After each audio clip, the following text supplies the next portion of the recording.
We are joined now by Tim Verghese of Inside Nebraska. Tim, how are you this morning?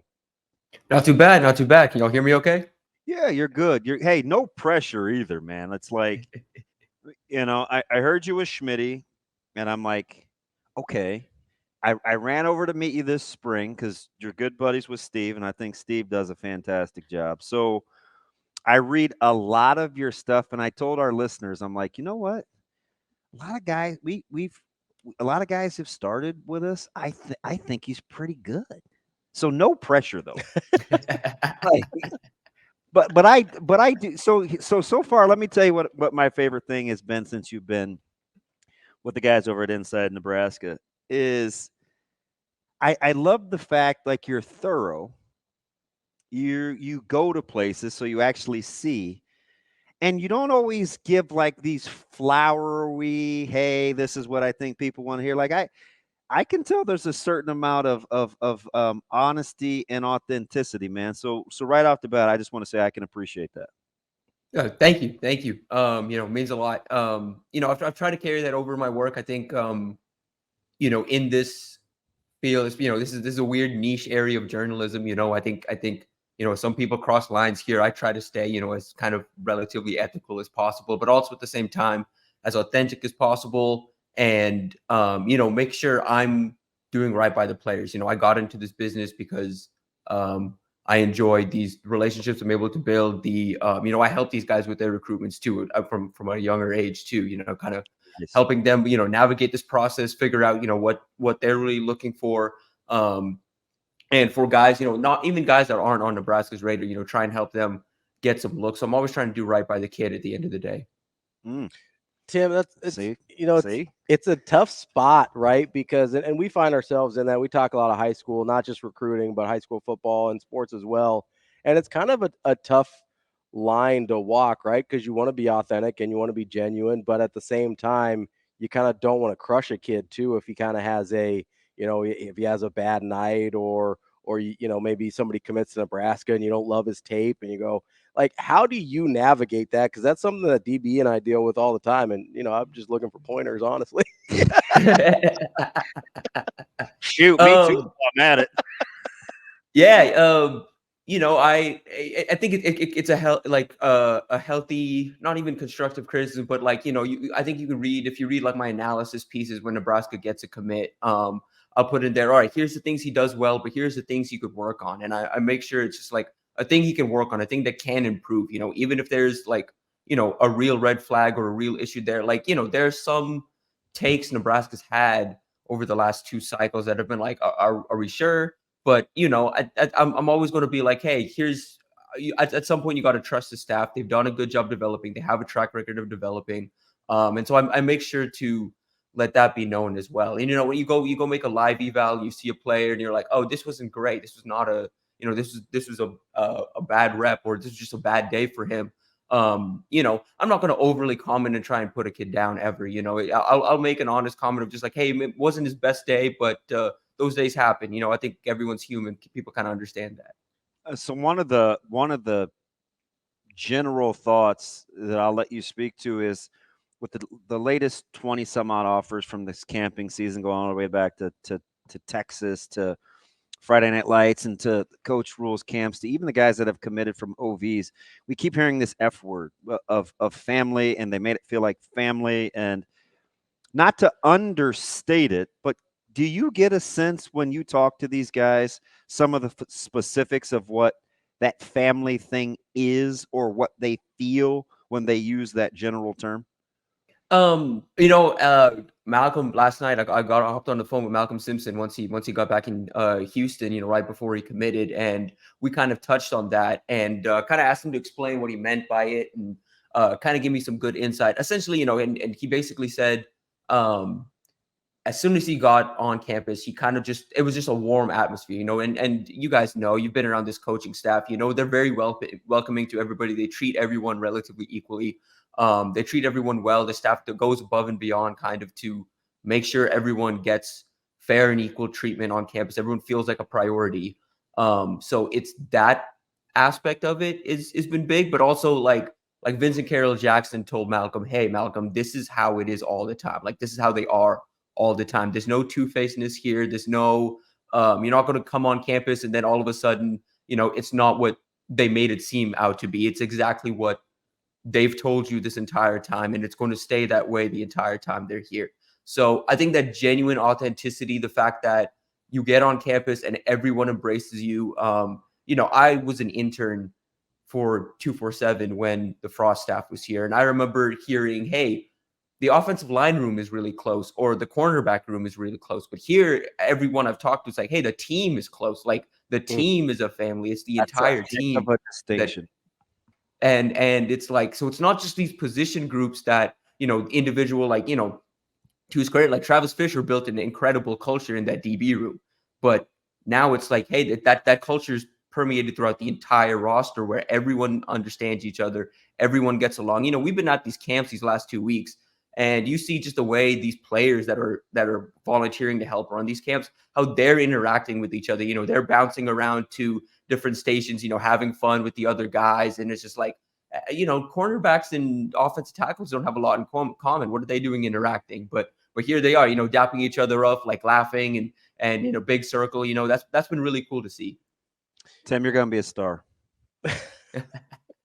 No, I'm nodding. Like that. See that distinction that you just made, and he kind of just glossed over it because we're into the storytelling portion of what he meant.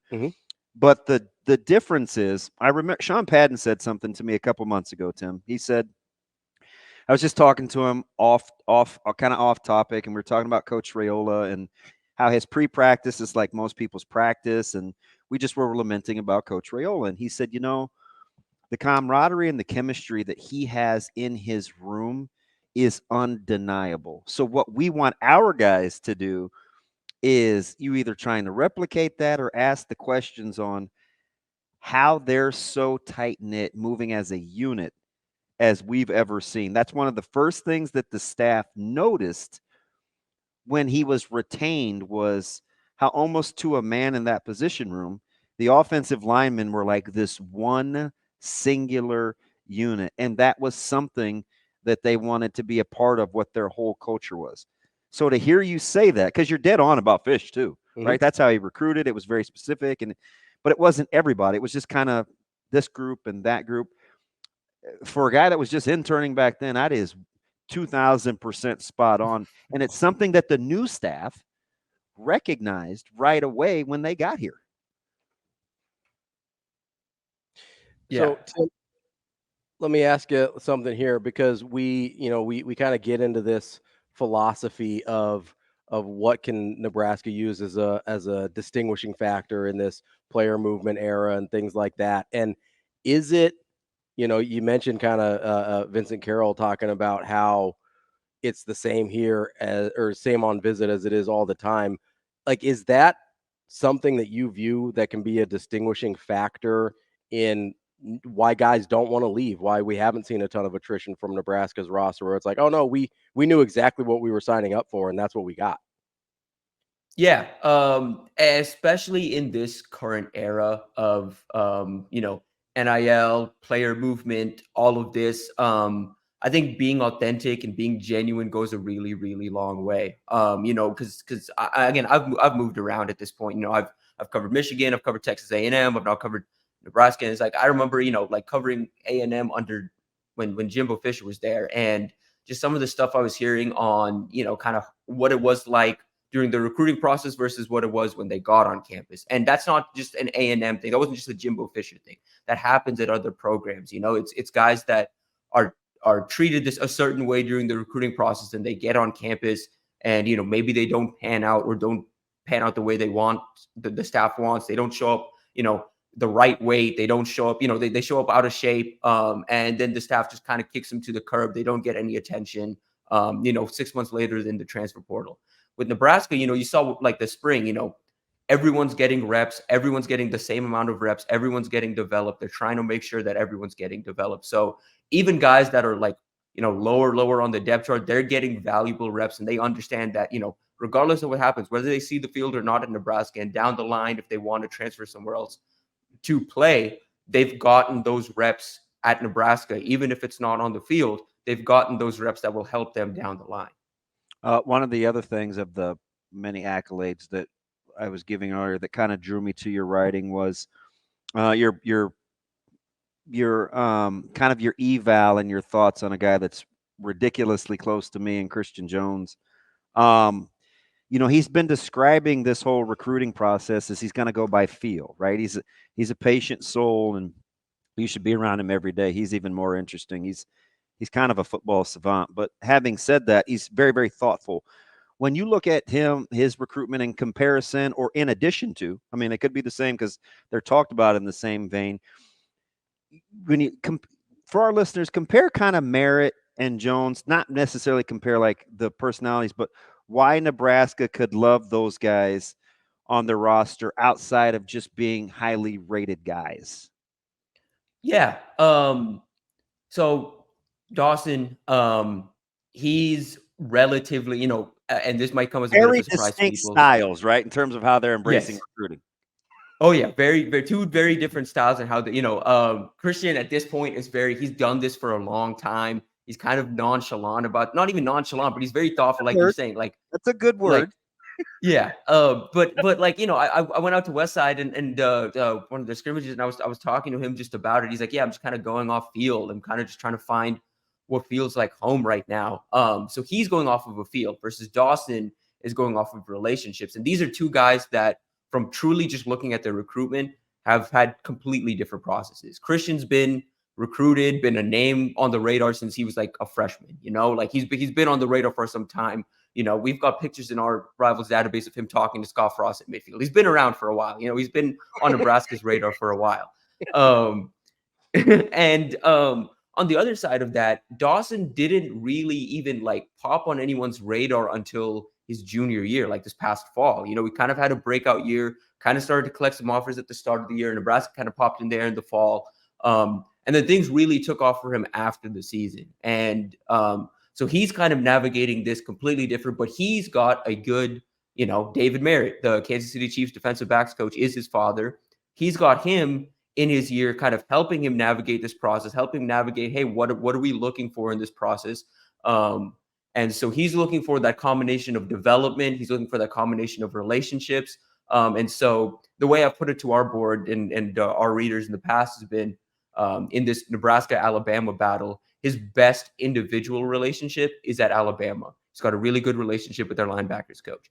But he has more relationships at Nebraska than anywhere else. And that's like far and beyond, like that's coaching staff, that's support staff, that's players.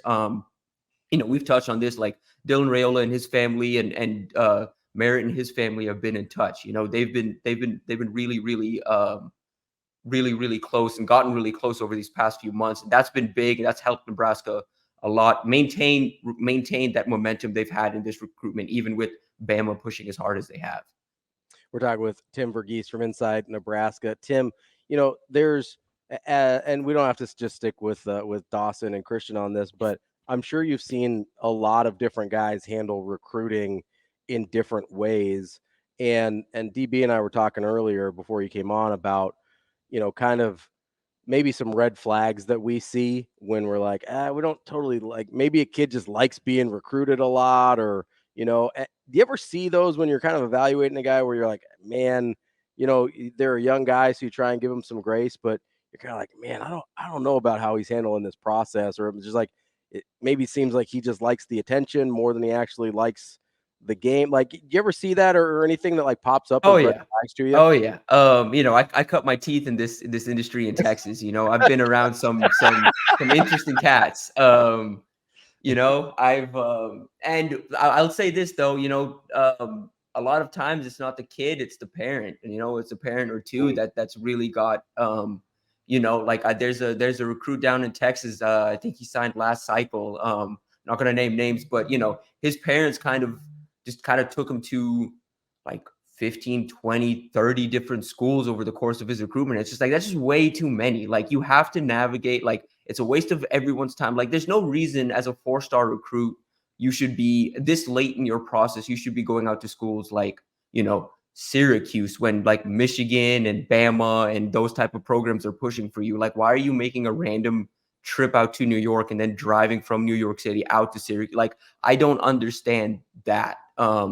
And so there's a lot of times you see it, and then you talk to the kid and it's like, the kid's just like, oh, I'm tired of this. I'm like, I just want to be done with this process. But it's their parent that is like, hey, we want to get everything out of this recruiting process. And I understand that, this is a unique experience, but at the same time, there's a line, there's a line of like, hey, we're crossing a line here. We're going a little too far. But in terms of red flags you're looking at like guys that, now there's unlimited official visits, but most everyone's kind of sticking to that, 4 to 6 official visit range. You see a guy that's taking 7, 8, 9 plus official visits. That's a guy that loves the process too much. That's trying to just get wined and dined and isn't really looking for,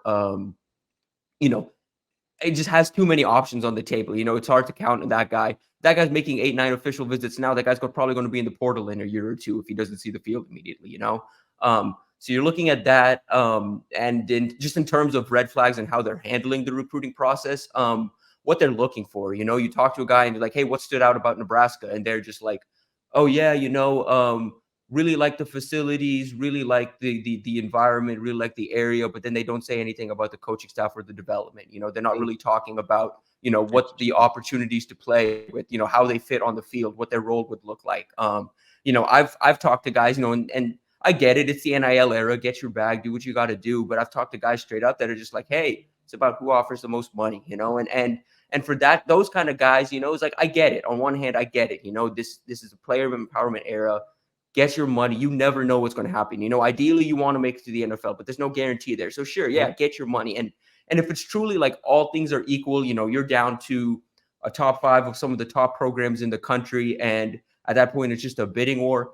That's a little different than someone that's just straight up approaching the recruiting process from the very start. Like, I'm just going where the money is. That's not the right way to go about this process. Tim, as we're talking with Tim Verghese from Inside Nebraska Rivals, let me ask you about quarterbacks, because it sounds like you're describing quarterbacks a little bit. Just having been around this for the last 20 years, where there's this unique ability to kind of game the system and doing the camp circuit, and I've seen it all. But Nebraska's got another offer out to Michael Clayton. You guys have got a great piece on site about it. But when you're looking at guys like Clayton and Raiola, Dayton, that is, and Vanden Bosch, and I think Nebraska's got 15, 16 offers out to 2026 quarterbacks. In your opinion, and you can even throw Latif into this as well as another future quarterback. Are there distinguishable traits that you're looking for, since it's such a volatile position when it comes to recruiting? Do you have some tells?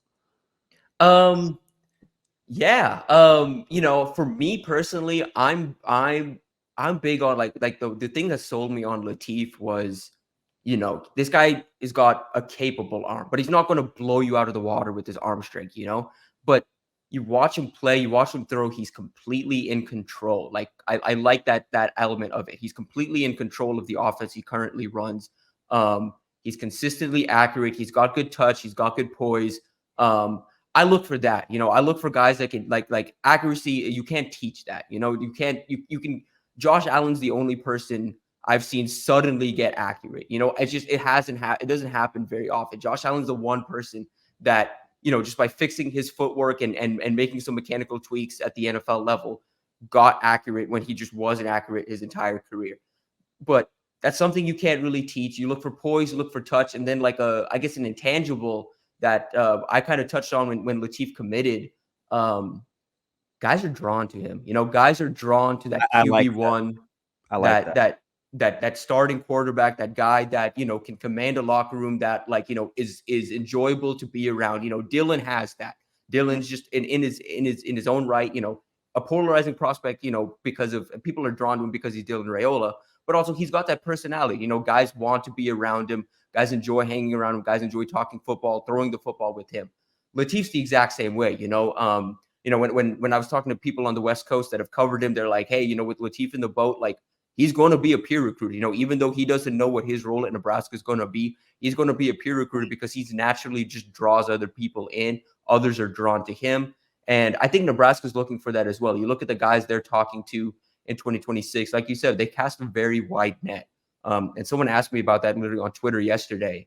And I just responded, this is how the elite programs, most of them, this is how they recruit quarterbacks now. Nebraska's a little behind the 8 ball here on 2026 just because of trying to get that 25 in. Glenn Thomas just got here in the spring. He's kind of making his own evals. So he's kind of gone in and seen some of these guys in person and made some offers, cast that wide net. So Nebraska's now in the running for a bunch of these quarterbacks. And I think over the course of the summer and going into the fall, you're going to see them hone in on a top 5 to 6. I mean, you're already seeing that process, the immediacy of his hiring, whether it's the development of the quarterbacks in the spring or the guys that he's been able to establish relationships that they kind of green light to offer, it's been astonishing. Like Thomas they've really let him go to work, and he's apparently really, really good at what he does. Oh yeah, they trust him. It definitely seems like they just trust him to find the quarterbacks. They just kind of trust him with that position. They have fully taken that off of Marcus Satterfield's plate. That's fully on Thomas at this point to develop and find that talent. And so, yeah, you're starting to see that process of them somewhat cutting down who they're focusing on. And part of that is natural. Some of these top quarterbacks they're in, Brady Smeagol, Dia Bell, those guys are already starting to trend elsewhere. They just offered Jaden O'Neal from California a couple weeks ago. Jaden's trending to Oklahoma. I expect that to be done relatively soon. He's making some visits, doing his due diligence, but sounds like, Oklahoma's the team to beat right there. So even though Nebraska just offered, Nebraska's not even going to have a chance, a real chance there, just as far as I've been able to gauge there. But then a guy like Dia Bell, Brady Smeagol, guys higher on the board, those guys are getting closer to kind of locking in their spot because these dominoes are falling faster and faster. You're seeing these 26 guys getting off the board. So Nebraska's just trying to make sure, hey, we've cast a wide net. We have our top 5 to 6 guys. And so 2 guys I'll mention just right now, starting Saturday at midnight, the 26s could be directly contacted by coaches across the country. And Oscar Rios, a quarterback out of Downey, California, he texted me. He was like, hey, Matt Rule called me at midnight Saturday, right at midnight. And, and this 26 time, when this is earlier than usual. Normally this is a September 1st thing. Yeah. It's a June 15th thing now. And it's primarily been with that guy. It's probably been, it's been West Coast, right? Cal, UNLV, I think Arizona State. That's amazing. There's something that draws their eye, right? Because they've gotten pretty specific. Yes. And another quarterback they're looking at, Samaj Beals. That was another one that's been in touch with the staff all weekend. He's from Philadelphia, so coast to coast, truly. They're on both sides of the coast with this. But Beals, you watch his tape, you look at his measurables, very similar to TJ Lateef. Physically kind of matches that. Has similar traits as well. Has a little more juice with his legs than Lateef does. Not to Lateef's credit, doesn't run probably as much as he should. He's got some wheels, but. Both those guys, but it is clear, they're finding what they like at quarterback, and I think that vision is going to become even more clear once we get, because Dylan is an enigma. Dylan's a one-of-one type quarterback. That's not a guy you can replicate. You can't find another Dylan, but you're seeing with these new offers they're making, you're seeing with the room they're trying to build, what they're looking for at that position beyond Dylan, what they want that position to look like, position group to look like. That's Tim Verghese from Fantastic inside Nebraska. stuff, Tim. Great stuff. I'm sure we will be talking again soon, Tim. We appreciate it. Appreciate y'all.